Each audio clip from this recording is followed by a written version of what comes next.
Sudah bisa mulai. Bismillahirrahmanirrahim. Assalamualaikum warahmatullahi wabarakatuh.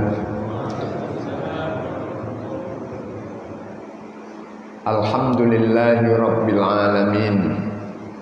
Wassalatu wassalamu ala asyrafil anbiya'i wal mursalin Muhammadinil amin, imamil muttaqin wa qaidil mujahidin, wa ala alihi wa ashabihi wa man da'a bidakwatihi wa sara ala nahjihi ila yaumiddin. Amma ba'd. Ma'asyiral muslimin wal muslimat, para bapak, para ibu, jamaah sholat subuh Masjid Al-Ikhlas yang semoga dimuliakan Allah SWT. Alhamdulillah, pada waktu yang baik, waktu yang penuh dengan banyak keberkahan di waktu subuh seperti ini, kita dihimpun oleh Allah SWT di tempat yang termulia untuk meraih dan mendapatkan keberkahan-keberkahan itu. Mudah-mudahan keberkahan di pagi seperti ini itu setiap harinya kita dapatkan melalui sholat berjamaah, kita dahului dengan qobliyah, kita teruskan dengan zikir. Mudah-mudahan ini semuanya akan mengantarkan kepada husnul khotimah kita, akhir kehidupan kita yang baik. Ma'asyiral muslimin yang dirahmati Allah SWT, di momentum yang baik ini, saat kita melewati hari di mana Rasulullah Shallallahu Alaihi Wasallam dan bulan Rasulullah Shallallahu Alaihi Wasallam dilahirkan, ada baiknya sedikit kita kembali kepada sejarah. Bagaimana sejarahnya Rasulullah Shallallahu Alaihi Wasallam mengemban risalah Islam, menyebarluaskan agama Islam, sehingga pada akhirnya kita yang termasuk bisa menikmati petunjuk Islam ini, yang akan bisa menjadi penyebab keselamatan kita di dunia ini dan keselamatan kita nanti ketika sudah sama-sama kembali di alam akhirat. Kita yang termasuk menemukan kenikmatan dari perjuangannya Rasulullah Shallallahu Alaihi Wasallam yang begitu besarnya. Sedikit kita menengok sejarah dari sekian banyak sejarah kehidupan Rasulullah Shallallahu Alaihi Wasallam yang syarat akan pelajaran-pelajaran berharga. Kita sambil kaitkan dengan tafsir Al-Quran. Jadi kalau kita mengkaji tafsir, kemudian kita kaitkan dengan kronologis sejarah yang terjadi pada kehidupan Rasulullah SAW, maka tafsir itu akan terasa hidup. Tafsir itu tidak kering, cuma hanya berisi ilmu pengetahuan saja. Tetapi tafsir Al-Quran ketika dikaitkan dengan bagaimana dulunya Rasulullah SAW berkiprah di dalam menyebarluaskan Islam, kemudian itu diabadikan oleh Allah SWT dalam ayat-ayat Al-Qurannya, itu terasa kita bisa seperti hidup di alamnya Rasulullah SAW. Ini sedikit kita membaca surat Al-Fath. Surat Al-Fath yang artinya surat yang maknanya itu kemenangan. Surat Al-Fath ini ada asbabun nuzul. Nah, asbabun nuzulnya ini aja yang kita ambil pelajaran sampai pada akhirnya peristiwa yang terjadi itu diabadikan oleh Allah Subhanahu wa taala di dalam surat Al-Fath ini. Rasulullah saat tahun ke-6 Hijriah ya, sudah tidak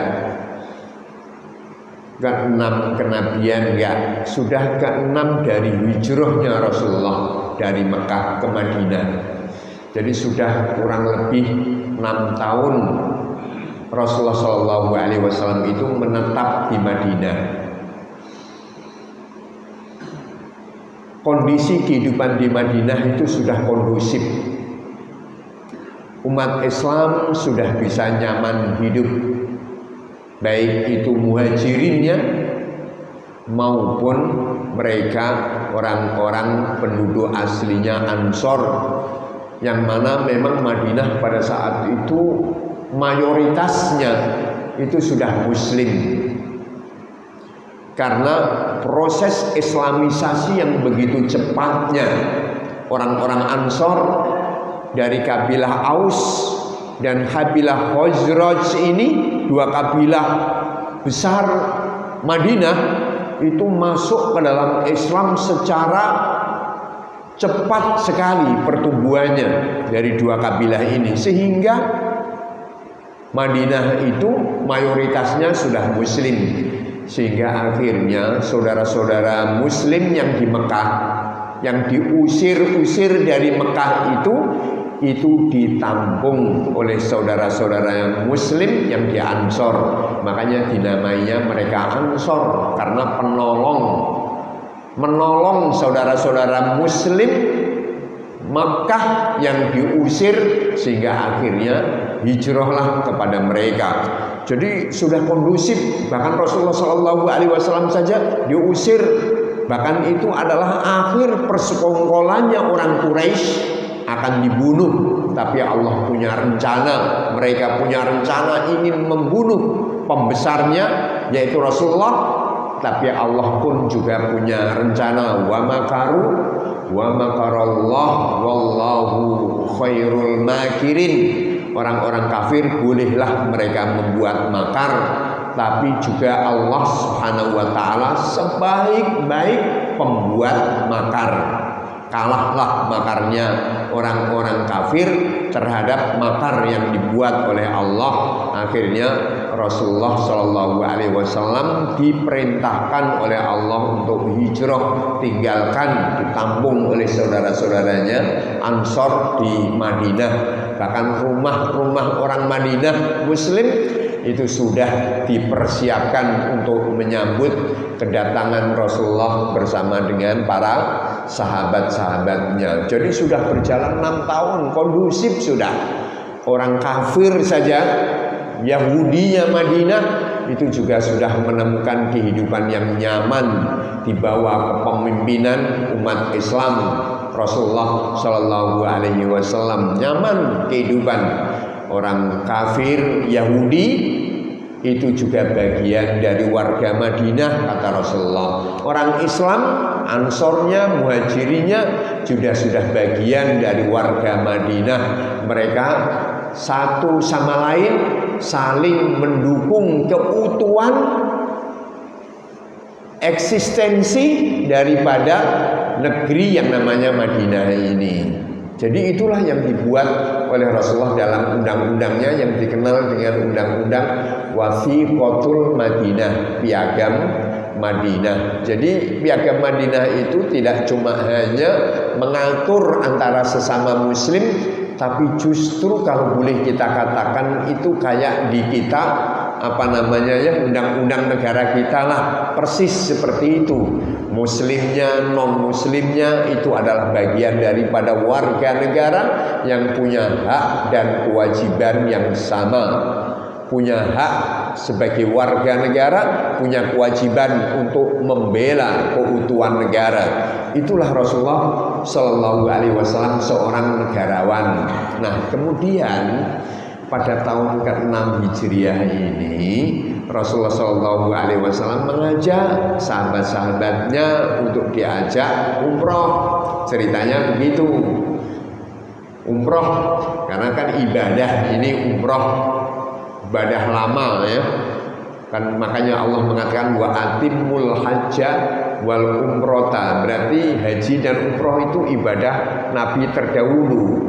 Nabi Muhammad tidak membuat aturan haji dan umroh, hanya saja haji dan umroh itu dulu pelaksanaannya ketika pada masa Nabi Ibrahim itu bagus, tetapi kaumnya kemudian berubah setelah ditinggal oleh Nabi Ibrahim. Justru pada saat Rasulullah diutus menjadi nabi, itu ibadah haji dan umrah masih biasa dilakukan oleh orang-orang peninggal nabi-nabi terdahulu, dengan merubah cara pelaksanaannya. Kalau tawafnya tidak menutup aurat, seperti itu. Jadi banyak klenik jahiliyahnya, sudah banyak perubahan-perubahan. Makanya Allah perintahkan wa atimu, sempurnakan. Tidak mengatakan adakan haji dan umrah wahai Muhammad, enggak, tapi Allah katakan wa atimmu, sempurnakan itu yang kurang-kurang itu, yang dibuang, yang dirusak-rusak oleh orang-orang kafir itu ibadah umrah, sempurnakan kembali. Jadi kalaulah tawaf tidak dengan telanjang sebagaimana orang-orang kafir Quraisy ketika melaksanakan tawaf itu pada telanjang dan seterusnya. Nah, jamaah yang dirahmati Allah, Rasulullah mengajak sahabat-sahabatnya untuk melaksanakan umroh pada tahun ke-6 Hijriah, berangkat itu umroh. Nah, kemudian ketika sudah sampai di suatu tempat namanya Hudaybiyah. Hudaybiyah itu tidak jauh, itu biasanya disebut miqat dahili. Kan biasanya kalau orang itu sudah umroh, sudah berada di Mekah, kemudian kok ingin umroh lagi, kepingin umroh lagi, itu kan nggak perlu keluar ke Yalamlam atau keluar misalnya ke Bir Ali, misalnya keluar ke Jeddah sana itu ada Sail Kabir, enggak, cukuplah di Tan'im.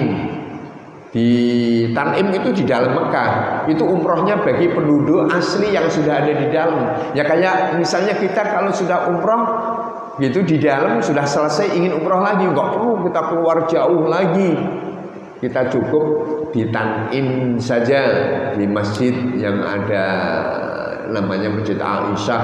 Karena dulu Rasulullah Shallallahu Alaihi Wasallam itu mengizinkan Aisyah untuk umroh lagi setelah melaksanakan ibadah haji ke Tan'im itu. Makanya akhirnya di situ dibangunlah masjid dikenal dengan Masjid Aisyah.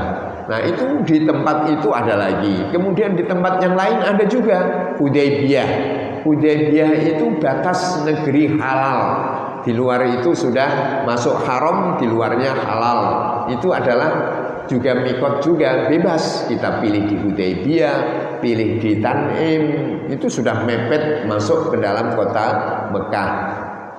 Tinggal selangkah lagi sudah ketemu Ka'bah. Tapi pada tahun ke-6 Hijriah itu kan Mekah masih dikuasai oleh orang-orang kafir gitu ceritanya. Nah, akhirnya orang-orang kafir tahulah pergerakan Rasulullah bersama dengan sahabatnya, bergeraknya Rasulullah bersama dengan sahabatnya untuk umroh, dihadang itu oleh orang kafir, dicekal, tidak boleh masuk gitu kan. tidak boleh masuk ke kota Mekah untuk umroh, sementara sudah berjalan sekian lama dari Madinah. Bisa kita bayangkan, tinggal selangkah lagi untuk umroh, tapi dihadang masuk, tidak diperbolehkan dan diperkenankan untuk umroh. Sementara ini sebatas cuma hanya umroh, dan dulu tanah airnya lagi hanya masuk sebentar untuk melaksanakan ritual ibadah, itu tidak diperkenankan. Kita bisa bayangkan, harus mundur sekian langkah lagi, balik ke Madinah setelah sekian lama berjalan, tinggal hanya satu langkah lagi sampai dan selesai. Dan itulah kita melihat mana dalam sejarah yang ada istilahnya toleransi itu. Jadi toleransi itu yang memiliki cuma hanya Islam saja. Gak ada di dunia ini yang menerima toleransi beragama, yang meskipun mereka yang menyemboyankan ada toleransi beragama, itu gak ada kecuali Islam. Dalam Islam, walaupun dalam peperangan para bapak, peperangan konteksnya ini sudah konteks peperangan, kata Rasulullah, jangan bunuh wanita, jangan bunuh orang tua renta, jangan bunuh anak-anak. Itu aturan dalam agama. Ini peperangan. Peperangan itu biasanya sudah membabi buta. Tapi kata Rasulullah, jangan bunuh orang tua, jangan bunuh wanita, jangan bunuh anak-anak, bahkan jangan bunuh orang-orang yang ada di tempat-tempat ibadah. Jadi ahli ibadah, orang Yahudi, orang Nasrani yang ada di tempat-tempat ibadah, jangan bunuh. Yang kalian hanya bunuh yang mereka angkat senjata. Itu kalau kita melihat, nggak ada agama seperti ini. Nggak boleh membunuh orang yang ada di masjid. Tapi ini kan muslim, mereka semestinya begitu. Jadi orang muslim itu dilarang membunuh orang-orang yang ada di gereja, yang tugasnya cuma hanya rohbaniyin, para pendeta-pendetanya yang di masjid nggak boleh. Itu hadis Rasulullah Shallallahu Alaihi Wasallam. Tapi kalau kita melihat realitanya, begitu umat Islam ini minoritas, dimanapun saja tempatnya pasti tertindas.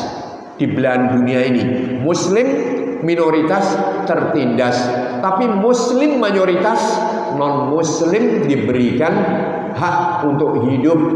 Nah inilah yang bisa toleran adalah konsep Islam. Jadi artinya, kesimpulannya di sini dihadang sehingga akhirnya terjadilah sebuah perundingan yang dikenalinya dengan perundingan Hudaybiyah.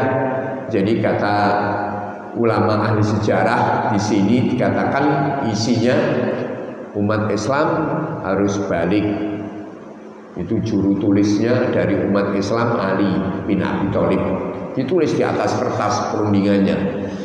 Yang dari pihak orang kafir itu diwakili oleh Suhail. Suhail namanya. Itu perwakilan dari orang kafir Quraisy. Nah, Rasulullah ini menyuruh Ali untuk tulis wahai Ali, Bismillahirrahmanirrahim. Keberatan Suhail karena ini perwakilan dari dua kelompok, dua kubu Muslim. Rasulullah, orang kafir, Suhail ini akan merumuskan isi-isi perundingan. Udah tulis saja wahai Ali, mulai Bismillahirrahmanirrahim. Suhail keberatan, jangan ditulis Bismillahirrahmanirrahim, tapi tulis saja Bismikallahumma. Akhirnya Rasulullah menyuruh Ali, coret Ali, ikutin aja Bismikallahumma. Kemudian lagi, hadza ma salaha alaihi Muhammad Rasulullah wa Suhail ibnu Amr. Inilah perundingan antara Muhammad Rasulullah dengan Suhail bin Amr. Rasulullah adalah merupakan perwakilan dari umat Islam, Suhail bin Amr perwakilan dari orang kafir. Kemudian orang kafirnya, Suhailnya mengatakan, jangan tulis Rasulullah namamu Muhammad, ganti Muhammad bin Abdullah. dicoretlah oleh Ali, ganti inilah perundingan antara Muhammad bin Abdullah, jadi dicoret Rasulullahnya dengan Suhail bin Amr. Kemudian barulah poin-poinnya. Yang pertama, umat Islam tidak diperkenankan untuk masuk Mekah melaksanakan umroh. Isinya begitu permintaan daripada Suhail. Rasulullah menyetujui. Udah, tulis Ali, ditulislah tidak jadi umroh. Kemudian yang kedua, umat Islam baru diperkenankan umroh pada tahun berikutnya, tahun 7. Tulis Ali, ditulis oleh Ali, baru melaksanakan umroh pada tahun ke-7 Hijriah. Berarti kesimpulannya di sini harus pulang, nggak jadi masuk. Kemudian yang ketiga, tulis lagi, wahai Ali, diadakan gencatan senjata, tidak boleh saling mengganggu. Seluruhnya orang kafir sebagai perwakilan kafir di Jazirah Arab dengan umat Islam selama 10 tahun. Coba, ini ditulis lagi oleh Ali bin Abi Thalib. Rasulullah menyetujui hal ini. Sementara Bapak, ini kalau kita lihat tahun ke-7 Hijriah itu, tahun ke-6 Hijriah itu, ini umat Islam kan sudah mulai kuat. Dalam peperangan-peperangan kan sudah hampir bisa dikatakan menang terus. Sudah menang dalam perang Badar, itu juga melawan kafir Quraisy. Sudah menang pada tahun ke-3 Hijriah, perang Uhud. Banyak peperangan-peperangan yang kecil-kecil itu pun juga sudah dimenangkan umat Islam. Jadi umat Islam sudah kuat pada saat itu. Kemudian makanya orang kafir ini minta diadakan gencatan senjata selama 10 tahun. Nah ini kalau orang berpikir dendam, ngapain kita dulu selama lemah diperangi, diusir-usir, ketika kami sudah kuat mereka minta gencatan senjata. Begitu cara berpikirnya kalau orang itu tak punya misi yang besar. Tapi kata Rasulullah, tulis saja wahai Ali, diadakannya gencatan senjata selama 10 tahun. Kemudian lagi ditulis oleh Ali, tulis wahai Ali, ini perundingan bersama. Setelah disepakati, Ali disuruh nulis, yaitu ketika ada orang Mekah. Ketika ada orang Mekah, berarti identik dengan orang kafir, pergi ke Madinah dalam rangka satu tujuan atau kepentingan, maka tidak boleh ditawan. Tidak boleh ditawan. Berikan kebebasan untuk melakukan tujuan dan apa yang dilakukan di dalam kota Madinah. Kemudian Rasulullah pun juga ngalah, tulis wahai Ali, ditulis orang Mekah pergi ke Madinah tidak boleh ditawan. Kemudian lagi isi perundingannya, orang Madinah berarti identik dengan umat Islam, ketika pergi ke Mekah boleh ditawan. Kebalikannya, kalau umat Islam Madinah pergi ke Mekah dalam rangka satu keperluan, itu boleh ditawan. Itu Rasulullah pun juga menyetujui. Ali disuruh untuk menulis. Begitulah di antara poin-poin isi perundingannya yang tentunya lebih banyak, tapi cukuplah ini yang kita ambil pelajaran saja. Nah, kemudian setelah perundingan ini disepakati bersama oleh Rasulullah sebagai perwakilan umat Islam dan Suhail bin Amr sebagai perwakilan orang-orang kafir Quraisy, disinilah terjadi permasalahan internal di kalangan umat Islam. Jadi Rasulullah bersama dengan para sahabatnya tadi itu mereka tidak kompak untuk menerima apa yang telah diputuskan oleh Rasulullah bersama dengan Suhail itu. Bahkan yang pertama kali tidak setuju dengan isi-isi perundingan ini itu adalah Umar bin Khattab radhiyallahu anhu. Kita tahu memang wataknya Umar bin Khattab adalah orang yang tegas, orang yang keras. Kok kesannya isi perundingan ini lemah di pihak umat Islam, kalah pada pihak umat Islam gitu kan, rugi di pihak umat Islam. Jadi ini kalau dilihat merugikan semuanya umat Islam. Mau umroh sudah berjalan jauh-jauh, sudah pakai pakaian ihram harus pulang. Kemudian lagi ada gencatan senjata, sudah kuat, biasa menang perang. Kemudian orang kafir tidak boleh ditawan, orang muslim boleh ditawan. Ini semuanya kan merugikan di pihak umat Islam. Kenapa Rasulullah mau ngalah seperti ini? Umar yang tidak terima dengan kekalahan-kekalahan ini, dengan hal-hal yang nampaknya merugikan ini, akhirnya datang kepada Abu Bakar itu, ingin agar supaya Rasulullah datang untuk membatalkan isi perundingannya. Ini Umar bin Khattab mendatangi Abu Bakar radhiyallahu anhu, berkata begini, wahai Abu Bakar, alaisa Muhammad sallallahu alaihi wasallam bi Rasulillah, tidakkah Muhammad ini Rasulullah? Abu Bakar menjawab, bala, betul Rasulullah. Mungkin Umar mengatakan seperti ini karena kan nama Rasulullah dicoret itu tadi, diganti Muhammad bin Abdullah. Itu yang membuat Umar marah. Kita ini kan beriman kepada Muhammad, bahwasanya beliau adalah utusan Allah. Kok dia sendiri malah yang mencoret? Apakah tidak Rasulullah? Gitu kan? Itu yang membuat marah Umar bin Khattab. Setelah kami beriman, meyakini beliau utusannya Allah, kok namanya sendiri sebagai Rasulullah dicoret gitu. Kok menerima Rasulullah? Tidakkah beliau itu Rasulullah? Bala, betul Muhammad itu Rasulullah. Kemudian berkata lagi itu Umar, inilah sikapnya Umar gitu. Alaisa mautana fil jannah wa mautahum finnar. Tidakkah ketika kita itu perang saja, udah nggak usah kita gencatan senjata, kita perang saja dengan mereka orang-orang kafir, kemudian kita yang kalah. Seandainya kita sebagai umat Islam kalah nanti perang dengan orang Mekah, tidakkah kita ini sebagai penghuni surga, orang-orang yang syahid? Begitu Umar memengaruhi Abu Bakar, tapi Abu Bakar nggak mempan dipengaruhi. Balah, kalau seandainya kita perang dan kita kalah, kita mati, kita ini syahid dan masuk surga. Wa mau tahun finnar, dan kalau seandainya mereka yang kalah, orang-orang kafir kalah dan mereka terbunuh, tidakkah tempatnya di neraka? Betul juga wahai Umar. Gitu, jawabannya begitu. Kemudian yang terakhir ini kata Umar, walimana naqbalu daniyata fi dinina. Kenapa kita menerima kehinaan seperti ini? Daniyah dunia. Dunia itu kan rendah artinya kan. Dunia itu rendah, dekat gitu kan. Daniyata itu artinya rendah.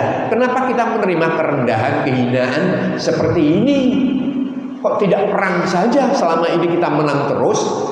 Kemudian jawaban Abu Bakar, innallaha la yukhziyana abada. Sudah percaya saja wahai Umar, Allah itu gak akan menyia-nyiakan kami. Sudah terima aja apa yang disepakati oleh Rasulullah SAW. Abu Bakar masih kurang puas ketika memengaruhi Abu Bakar, tidak terpengaruh. Akhirnya datang langsung kepada Rasulullah, marah luar biasa ini Umar.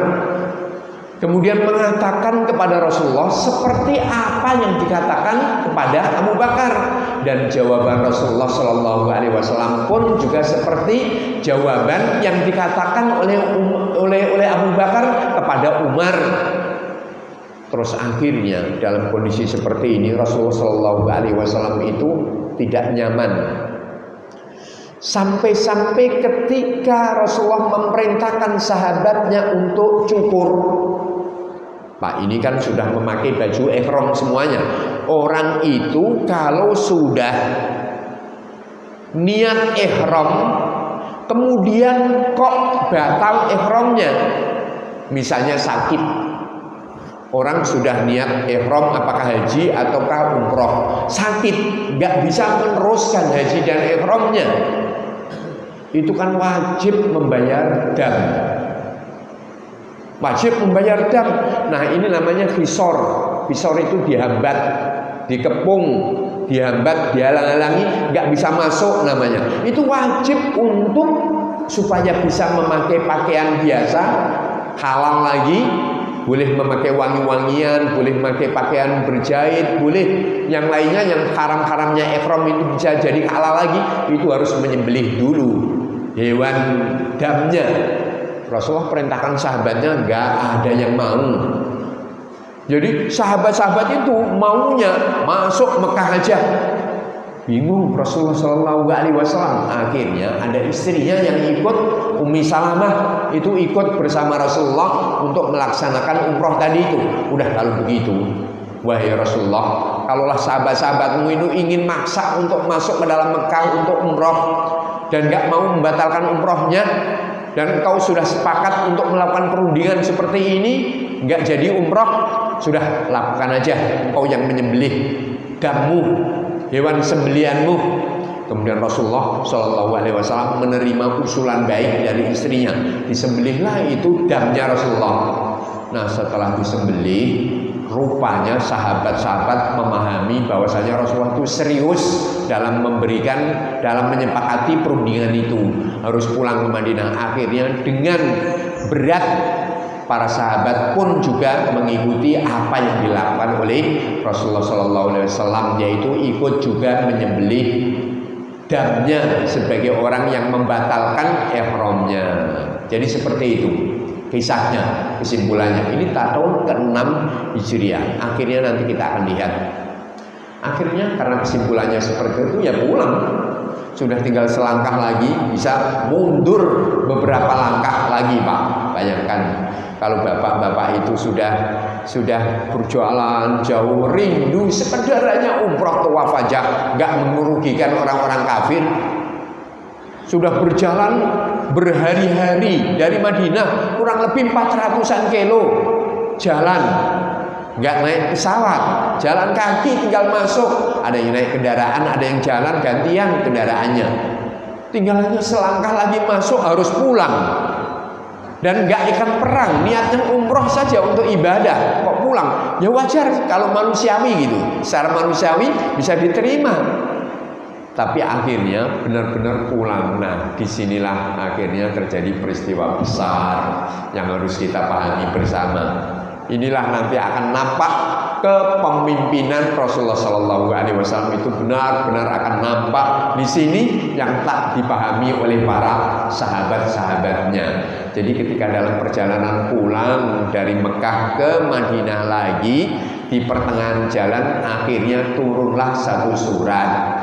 Yang namanya surat itu dikenali dengan surat apa? Al-Fatah. Makanya hampir bisa dikatakan seluruh ulama ahli tafsir mengatakan surat Al-Fatah, inna fatahna, turunlah surat ini dalam perjalanan. Inna fatahna laka fatahan mubina liyaghfira lakallahu ma taqaddama min dzambika wa ma ta'akhkhar wa yutimma ni'matahu 'alaika wa yahdiyaka siratan mustaqima, sampai seterusnya. Jadi ketika turun surat ini, kemudian Rasulullah Shallallahu Alaihi Wasallam memberitahukan kepada sahabat-sahabatnya, ini masih di tengah perjalanan menuju Madinah. Kata Rasulullah Shallallahu Alaihi Wasallam, nazalat, ini diceritakan dalam kitab banyak sirah, nazalat alayya suratun ya ahabbu ilayya minad dunya wa ma fiha. Kata Rasulullah, nazalat alayya, nazalat artinya turun, alayya atas saya, al-barihat tadi malam ini. Jadi tadi malam ini turun kepada saya itu satu surat. Ya, surat ini adalah ahabbu, lebih aku cinta. Ahabbu ilayya, lebih aku cintai, minat dunia, daripada dunia, wa ma fiha, dan apa-apa yang ada di dalamnya. Jadi surat ini itu lebih aku cintai daripada dunia seisinya, kata Rasulullah Shallallahu Alaihi Wasallam kepada para sahabat-sahabatnya. Akhirnya inilah yang aku pertama kali yang menangis menyesali perbuatannya itu adalah Umar. Ternyata perundingan yang isinya kerugian itu nampak pada pihak umat Islam, tapi Allah Subhanahu wa taala tidak menamainya adalah khosarah, kerugian, tapi Allah malah mengatakan inna fatahna, sesungguhnya kami telah memenangkan kamu, telah memberikan kepada kamu wahai Muhammad kemenangan yang nyata. Jadi hampir seluruh ulama ahli tafsir, satu aja, yaitu Imam Ar-Razi dalam tafsirnya Mafatihu Al-Ghaib atau yang dikenal dengan tafsir Al-Kabir, itu yang mengatakan Fatah di dalam surat Al-Fatah ini, inna fatahna dalam surat Al-Fatah ini, kata Imam Ar-Razi, ini Fathu Mekah. Tapi yang benar enggak, yang kuat Fatah di dalam surat Al-Fatah ini itu adalah Sulhul Hudaybiyah, perundingan Hudaybiyah. Itulah yang disebut dengan Fatah, kemenangan. Jadi para bapak yang dirahmati Allah SWT, perlu kita renungi. Ada salah seorang ulama ahli tafsir, yaitu Said Hawa. Said Hawa itu ulama Syria, banyak tulisannya dalam berbagai macam hal, banyak semuanya. Beliau menulis tafsir 11 jilid gede-gede ini. Di antara ini jilid yang ke-7. Ini 11 jilid beliau tulis dalam tafsirnya. Kok perundingan Hudaybiyah kalau dilihat sisi dohirnya, kerugian itu kan berpihak kepada umat Islam. Tapi Allah menamainya kemenangan. Itu mana sisi-sisi kemenangannya? Wong isinya kerugian semuanya pulang.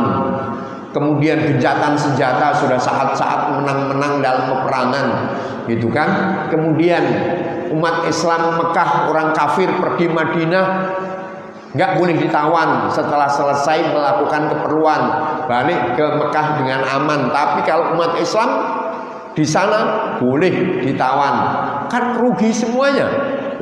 Tapi kenapa Allah menamainya kemenangan? Beliau ulas di sini. Dan ini yang dipahami oleh pemimpin, yang tidak dipahami oleh para pengikutnya, yaitu para sahabatnya Rasulullah SAW. Jadi kemenangan ini para bapak, ini disebutkan di sini pertama, itu kemenangan dakwah. Coba, di mana kemenangan dakwah letaknya? Letaknya di sini. Ketika disepakati gencatan senjata selama 10 tahun, berarti di sini umat Islam itu bisa bebas untuk berdakwah, tidak akan diganggu-ganggu oleh orang kafir. Jadi ini buat Rasulullah SAW sebuah kemenangan yang luar biasa. Kondisi bebas umat Islam untuk menyebarluaskan agamanya, yang semula ketika akan dakwah selalu dirintangi, selalu diganggu, selalu dimusuhi ketika Rasulullah menyebarkan agamanya. Ini kesempatan mereka menahan diri, tidak mengganggu, tidak merintangi. Rasulullah SAW akan bermanuver dengan cepat untuk melakukan kerja-kerja dakwahnya. Makanya akhirnya para bapak, ini dalam sejarah, dalam buku namanya Asirah Al-Harakiyah yang ditulis oleh Munir Ghutban, itu ditulis. Jadi pertumbuhan umat Islam itu dari yang semula 400 Pak, ini 400 itu yang ikut umroh bersama Rasulullah tahun ke-6. Tapi pada tahun ke-8 Hijriah, 2 tahun aja, 2 tahun lagi, dengan adanya kondisi yang kondusif sekali untuk berdakwah untuk umat Islam, 2 tahun saja itu pertumbuhan umat Islam dari yang semula cuma 400 orang. Itu ketika Fathu Mekah, orang Mekah ditaklukkan. Nanti jangan sampai kita salah paham, kan ada gencatan 10 tahun. Tapi kenapa umat Islam dari Madinah berangkat ke Mekah, orang Mekah diperangi, kan gencatan senjata. itu sebenarnya karena orang kafir telah mengkhianati perundingan sebelumnya Fathu Mekah. Mereka bersekongkol dengan kabilah Ghatafan dan kabilah-kabilah yang lain untuk memerangi umat Islam Madinah pada tahun 6 akhir 7, yaitu perang namanya perang Khandaq atau Ghazwatul Ahzab namanya, perang Khandaq. Itu ternyata sudah mengkhianati perundingan orang kafirnya terlebih dahulu. Berarti perundingan ini sudah dicoret bersama karena mereka sudah ingkar janji. Tahun ke-6 akhir, tahun ke-7 belum sampai 1 tahun, itu orang kafir sudah gak betah merangi umat Islam di Madinah. Bahkan umat Islam menemukan satu kondisi yang sangat sulit di Madinah karena sudah terkepung semuanya. Akhirnya membuat parit agar supaya aman dari serangan orang-orang kafir, termasuk orang Mekah ikut memerangi. Nah, akhirnya ketika selamatlah itu perang Khaybar, perang Ahzab, akhirnya Rasulullah Shallallahu Alaihi Wasallam balik memerangi orang-orang kafir Mekah pada tahun ke-8, cuma 2 tahun. Jadi berjalan tidak sampai lama itu perundingan. Nah, ini jumlah umat Islam itu bertambah cepat. Makanya perang Fathu Mekah jumlah umat Islam itu 10.000 sudah. Yang asalnya 400 orang itu naik menjadi 10.000 umat Islam pasukannya. Ada yang mengatakan 100.000 atau 10.000 ketika menaklukkan kota Mekah. Berapa pertumbuhan cepatnya. Nah, inilah kalau umat Islam itu ketika melihat kondisi yang aman untuk berdakwah, menyampaikan dakwah dengan bebasnya di masjid-masjid, itu sebenarnya kemenangan kalau dikembalikan pada tahun ke-6 Hijriah itu. Jadi kita bisa ceramah, kita bisa mendengarkan nasihat-nasihat dari para ustadz. Itu kemenangan menurut Allah Subhanahu wa taala. Nah, inilah yang dipahami oleh Rasulullah arti kemenangan. Lah, kalau sekedarnya umroh, coba kita pikir, umroh itu kan memang ada manfaatnya, tapi manfaatnya kan untuk kepentingan pribadi. Setelah umroh selesai, ya ditulislah mendapat pahala. Tapi kalau berdakwah dengan bebas, bisa memberikan petunjuk satu orang saja, itu pahalanya lebih besar daripada sekedar hanya melaksanakan umroh. Kalau memberikan petunjuk satu orang aja dengan berdakwah, itu pahalanya seperti dunia seisinya, seperti mendapatkan kumurin na'am, onta yang kemerah-merahan pahalanya memberikan petunjuk satu orang. Nah, ini yang dipahamkan oleh Rasulullah kepada para sahabatnya. Nah, itu kemudian Bapak ini mundur lagi ke Madinah. Tapi setelah ini bisa masuk kota Mekah dengan bebas umroh, kan enak. Tadi kan dikatakan tidak boleh umroh pada tahun ini, baru boleh umroh pada 1 tahun berikutnya dan tahun-tahun berikutnya. Berarti sabar kan 1 tahun, tapi setelah 1 tahun bebas melaksanakan umroh pada setiap saat. Ngapain memaksakan pada tahun itu? Toh kalaulah terjadi peperangan, mungkin belum juga nanti akan dibuka untuk umat Islam Madinah. Tapi kan sabar ini secara gak langsung nanti tahun-tahun berikutnya sudah bebas. Mundur selangkah, tapi dalam rangka menang beberapa langkah. Nah, itulah yang kadang-kadang tak terpikirkan oleh kita. Makanya jamaah yang dirahmati Allah Subhanahu wa taala, tidak kok berarti yang sesuatu yang nampak merugikan kita. Nah, ini perlu kita ambil pelajaran. Tidak setiap hal yang nampak merugikan kita itu merupakan kekalahan. Tidak. Kan ini memang kalau dilihat dari sisi dohirnya, kerugian berada pada umat Islam. Tapi Allah tidak menamakan kerugian itu, bahkan Allah menamanya adalah kemenangan. Jadi hal-hal yang nampak merugikan kita itu bukan berarti kekalahan. Misalnya ini banyak sekali. Kalaulah kita itu bersedekah, nampak rezeki kita itu berkurang, tapi ketahuilah itu tidak kurang, tidak rugi kita, tapi itu adalah keuntungan yang besar di sisi Allah Subhanahu wa taala. Jadi jangan sampai kita itu mengukur kesuksesan itu adalah ketika tujuan-tujuan kita itu terwujud. Boleh jadi di balik tidak terwujudnya tujuan kita itu di belakangnya ada manfaat yang luar biasa. Maka jangan kita memaksakan diri harus seperti ini, kalau tidak berhasil berarti kalah. Tidak begitu. Allah Subhanahu wa taala itu lebih tahu mana yang lebih manfaat. Kalaulah Allah Subhanahu wa taala misalnya belum mengabulkan apa yang kita inginkan, yakinlah di balik itu ada kemanfaatan yang lebih besar, yang itu hanya diketahui oleh Allah Subhanahu wa taala semata. Karena Bapak yang dirahmati Allah, Allah itu lebih tahu, Allah itu maha kasih sayang. Kalau Allah itu memberikan sesuatu kepada hambanya, yang mana hamba itu anggaplah belum siap untuk mendapatkan sesuatu itu, boleh jadi malah nanti akan membawa kerugiannya. Anggaplah orang itu ingin punya mobil, menurut dia ini lebih manfaat, tapi Allah Subhanahu wa taala tahu mungkin saja kalau punya mobil itu nanti akan ada bencana yang lebih besar, makanya tidak diberikan dulu. Tapi saat-saat nanti ketika momennya sudah pas, dan itu Allah yang lebih tahu. Pokoknya apa yang kita harapkan dan itu belum terwujud, yakinlah pilihannya Allah Subhanahu wa taala itu adalah yang terbaik buat kita. Jadi apa yang dipilihkan oleh Allah buat kita itu tentunya adalah yang terbaik. Nah, ini jamaah yang dirahmati Allah, walaupun itu tidak yang seperti kita inginkan, pilihannya Allah itu yang terbaik. Nah, ini bagian penting. Ya kayak apa yang diinginkan oleh Umar bin Khattab belum tentu itu yang terbaik. Justru yang dipilihkan oleh Allah dengan pulangnya Rasulullah itu yang terbaik, sehingga dakwah berkembang dengan cepat. Kemudian kedua, bayangkan juga kan di Mekah itu para bapak banyak umat Islam. Jadi sepeninggal Rasulullah meninggalkan kota Mekah menuju Madinah, itu orang Mekah juga banyak yang masuk Islam.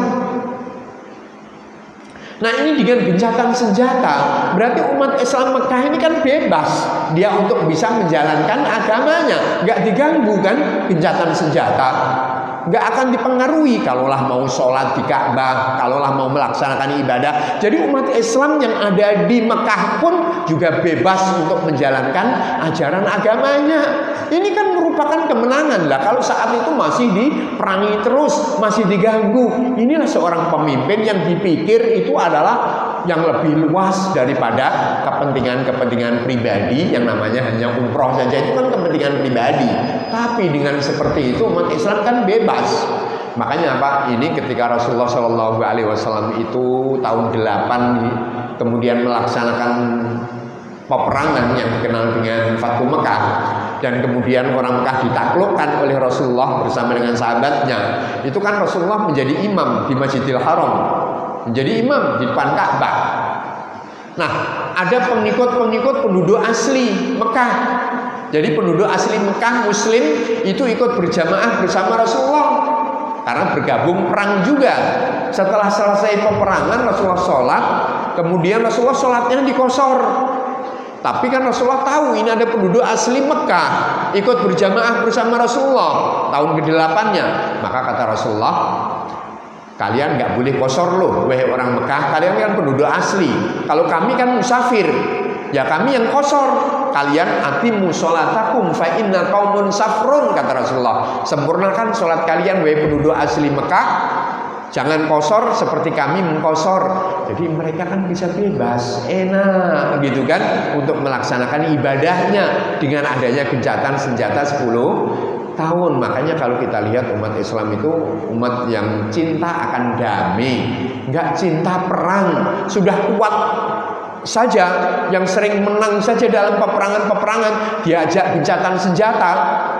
Sementara ini sudah kuat, mereka lemah, ajak gencatan senjata, mau umat Islam, karena memang nggak cinta perang gitu. Yang cinta perang adalah orang-orang kafir. Kita lihat sejarah seperti itu. Tapi kan kebalik, orang-orang Barat malah menulis umat Islam itu adalah haus darah dan lain sebagainya. Nah, ini ma'asyiral muslimin yang dirahmati Allah Subhanahu wa taala. Coba juga tadi kalau ada orang Madinah, orang Islam pergi ke Mekah, kan boleh ditawan. Gitu kan, nampak kalah kan, tapi sebenarnya enggak. Kata Rasulullah, enggak bakalan saudara kita Muslim ketika ditawan itu akan murtad, itu enggak mungkin. Justru ini kesempatan. Kalau datang ke sana diusir, enggak boleh masuk, ini ditawan, ya berarti bisa menjadi dai di Mekah. kan gitu. Dai di Mekah kesempatan karena mereka punya misi ditahan. Berarti kesempatan mereka akan menyaksikan bagaimana Islam yang sebenarnya. Dengan orang yang ditawan ini akan melihat watak Islam. Jadi mereka akan melihat Islam yang sebenarnya itu kayak apa.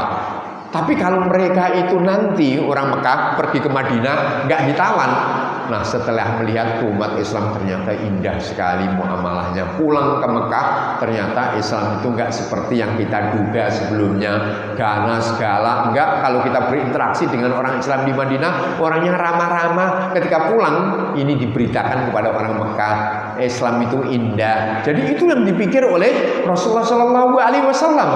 Jadi secara nggak langsung Rasulullah itu mensosialisasikan Islam kepada masyarakat Mekah. Nah inilah kalau kita perhatikan jamaah yang dirahmati Allah, sekali lagi kesimpulannya adalah, jadi kadang kita ini punya keinginan, tapi yang namanya keinginan kan kadang terkabul, kadang tidak, kadang terwujud, kadang tidak. Tapi ketahuilah pilihannya Allah Subhanahu wa taala itu adalah yang terbaik. Rasulullah bersama dengan para sahabatnya ingin umroh, ternyata terhadang. Nah kemudian ternyata di balik terhadangnya umroh itu ada kemenangan yang begitu besar sekali, kemenangan dakwah, kemenangan eksistensi umat Islam. Coba ini yang paling penting Pak. Selama ini orang-orang Madinah itu kan selalu diperangi terus oleh orang kafir. Sudah tinggalkan tanah kelahirannya Mekah, sudah dapat tanah baru, ini kan sudah aman kan, mereka orang Mekah, ngapain mereka datang mengganggu lagi kan begitu. Masih diperangi dalam perang Badar, perang Uhud, datang lagi mereka untuk memerangi orang-orang Madinah. Tapi kita lihat di sini diadakannya gencatan senjata ini kan, terus kemudian ada perundingan ini kan secara nggak langsung, ini kan hubungan bilateral negara. Jadi seolah-olah orang-orang Mekah sudah mengakui kedaulatan Madinah. Karena perundingan berarti Madinah itu satu eksistensi negara yang berdiri sendiri. Makanya sudah ada perundingan. Nah, Rasulullah ini seorang negarawan. Kalau mereka sudah mau mengakui perundingan, berarti sudah mengakui eksistensi kita sebagai negara yang berdaulat di Madinah.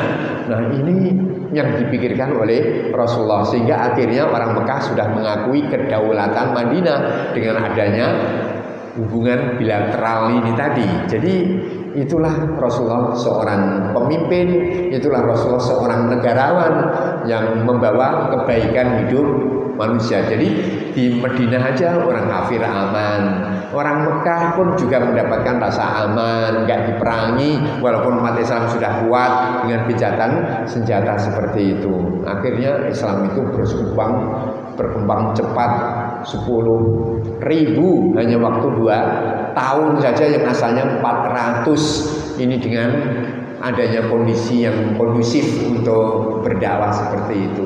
Jadi itulah sejarah yang pernah terjadi kepemimpinan Rasulullah SAW. Makanya wajar seorang saja membawa risalah Islam ini pemimpin yang tersukses di dunia, nggak ada seorang memiliki pengikut sekian miliar, satu orang asalnya berapa miliar dari sejak Rasulullah diutus sampai sekarang. Ini kan dari seorang saja Rasulullah SAW. Mana di dunia pemimpin yang memiliki pengikut yang segini besarnya di dalam membawa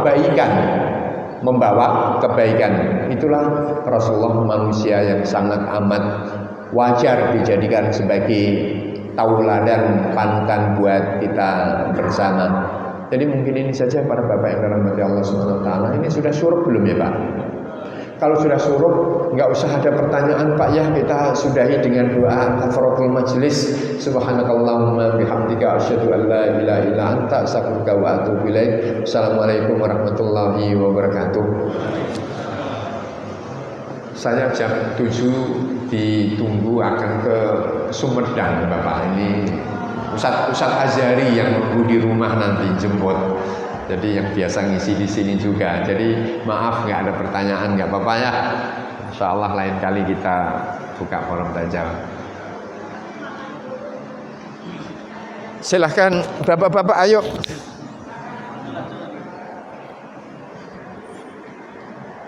Jam 7 masih mungkin ya? Masih.